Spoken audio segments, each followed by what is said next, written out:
Call सुनते ही लड़की की दोस्त के हाथ से मोबाइल गिर गया। लड़की के असरार करने पर लड़की की दोस्त ने इसे बताया। बाप की पगड़ी बचाने के लिए लड़की शादी के लिए तैयार हो गई। निकाह का दिन था। लड़की ने अपने इस लड़के को कॉल की जिससे वो कभी प्यार करती थी और इसे कहा कि शादी में जरूर आना। लड़के ने मना कर दिया। लड़की के बहुत असरार करने पर वो मान गया। जब निकाह का दिन था और निकाह का वक्त हुआ तो लड़की के सामने खड़ा था। वो लड़का इस लड़की की दी हुई अंगूठी पहनकर आया हुआ था जो कभी इस लड़की ने इसे दी थी। मौलवी साहब ने पहला कबूल है कहने को कहा। लड़की कांपती हुई आवाज में बोली, कबूल है। लड़की ने फौरन लड़के की तरफ देखा। वो गर्दन झुकाए खड़ा था।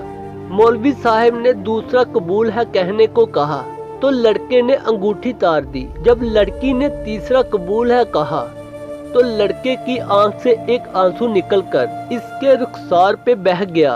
इस लड़के के हाथ से अंगूठी गिरी और वो चला गया।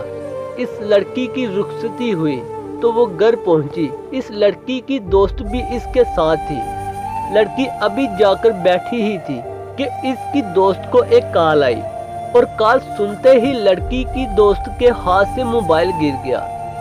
लड़की के असरार करने पर लड़की की दोस्त ने इसे बताया कि शादी हाल से जाते वक्त लड़के का एक्सीडेंट हुआ और वो वहीं मर गया। ये सुनना ही था कि लड़की के पांव नीचे से जमीन निकल गई, मानो जैसे इस लड़की पर आसमान आकर गिरा हो। वो अपने होश गवा बैठी। अचानक लड़की को रोते हुए याद आया कि इस लड़के ने कहा था कि अगर मैं निकाह पर आया तो मर जाऊंगा और लड़की के असरार करने पर ही वो आया था। लड़की और फूट फूट कर रोने लगी कि मेरे कहने पे वो आया था।